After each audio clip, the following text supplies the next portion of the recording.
the Federal Energy Regulatory Commission. And I think I wrote in 2013 what was the first article in the United States. I did a random search of the internet while I was preparing this talk. I indeed think that was true. The first article in the US press to pinpoint FERC and the harms it causes. My 2013 article was about a New York State pipeline called the Constitution. That pipeline had been proposed by a corporation. FERC hadn't permitted it at the time I wrote the article, but FERC soon did permit it. Next, I wrote about a proposed compressor station in Minisink, New York, and I met Pramila Malik, who will be talking, I think, after me. By the way, I have met many wonderful, wonderful people while I have been doing my work, and all of these people have been besieged by the fracking industry. Many of them have become activists. I met one today. Your name is the farmer in the third row. Renee, yeah, who I'm trying to put in touch with farmers in Pennsylvania. In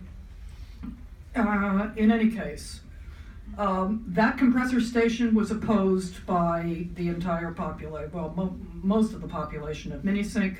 FERC still approved it. I then went on to write about Spectra's AIM pipeline, and I did extensive interviewing of Paul Blanche, whom it was my pleasure to get to know and respect, and he's here today. And you know what he has said about the dangers of the AIM pipeline, which will skirt the Indian Point nuclear power plant by 105 feet. Well, I just moved to Manhattan. I had lived there in years before, and I just moved to Manhattan in April. So this pipeline is right at my doorstep. I'm one of the people impacted by a pipeline that could cause a Fukushima on the Hudson. In that article, I focused on both FERC and the NRC. They both knew the facts. They knew all the facts about the pipeline's dangers, and they both still approved it, all of which begs the question why a regulatory agency that is supposed to attend even-handedly to the interests of the public on the one hand and fossil fuel corporations on the other would uniformly approve pipelines and other natural gas infrastructures that are very dangerous to human and animal health. In my Minisink piece, I quoted FERC's own statement about why it approves nearly all corporate requests. That's only one exception in either 30 or 40 years, according to many testimonies today.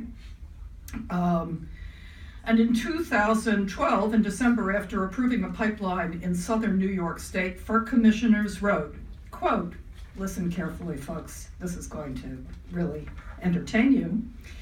Given the significant expense sponsors incur to prepare applications, there is no incentive for a project sponsor to present an application that cannot meet our standards for approval. The high approval rate for pipeline proposals demonstrates prudence on the part of the industry and consistency on the part of the commission. Quick translation, money talks. FERC is supposed to be self-funded, independent, and nonpartisan, but it gets its members, as many people have said today, from fees paid by the companies it oversees. One of those fees is based on the volume of gas moving through a pipeline. The more gas flowing through a pipeline, the more money going to the commission, which, according to a reporter writing about this fee business last month, some Pennsylvania residents believe this is why the agency has approved dozens of pipeline projects in the state.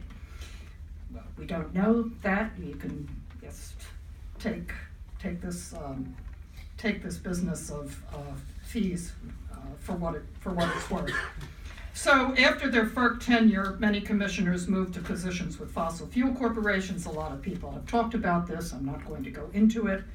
FERC was established in 1977, but it has a long history dating back to 1920, when its predecessor agency, the Federal Power Commission, was established.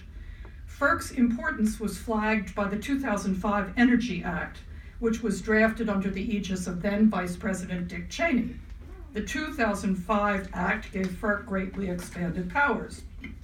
Now, you can accuse the US's ruling elite of many things, but one thing you can't accuse it of is stupidity or ignorance. So one assumes that Cheney knew fracking would become a boom industry. I didn't have time, obviously, while I was preparing this talk for a full investigation of FERC's history, for example, whether it was ever more environmentally protective than in the age of escalating natural gas production and transport. And let me emphasize once again, I think it's been clear throughout everybody's testimony that FERC really took off as a publicly prominent agency when fracking exploded, when the fracking industry started its boom. But here's a factoid I turned up while I was preparing for this talk. A man named Ron Bince, not Mincis, but his name is spelled like yours. A man named Ron Bince was in line to be appointed FERC's head by Obama, but pressures by the Koch brothers and the fossil fuel industry forced Bince to step aside. According to a ProPublica article, he had, quote, won over supporters from the green energy world, and he himself said he was faced with a, quote, furious opposition campaign that painted him as being against fossil fuels. In all events, FERC has been, as I put it when I first wrote about the commission, locked at the hip with the fossil fuel industry. At a time when the sixth great mass extinction on the planet, caused by human agency, is well underway, FERC is a rogue agency. Under any just system of governance, its commissioners would be charged with high crimes against humanity and life on Earth. And I am not going to append to my statement the statement FERC must. FERC must not do anything except what it's doing. It does work. It is doing the work that it is empowered to do in connection with corporations. Our only hope is in popular protest. I'm a child of the Vietnam War era, whether I look it or not. I was an active protester against the Vietnam War. I was in the women's movement. I was on the fringes of the civil rights movement, and I now feel that the environmental movement is the greatest protest movement of our time, and that is epitomized in Standing Rock. In Standing Rock, you see the embodiment of what President Eisenhower, who was, I think, the last great Republican president in our country, I wish we could have had him to vote for against Hillary Clinton. I would have handily voted for him. What President Eisenhower called the military-industrial complex. The overweening industry now is the fossil fuel industry, and the military, of course, is the forces that are now mowing down people at Standing Rock. I think that we should understand the context in which we are fighting this horrible agency.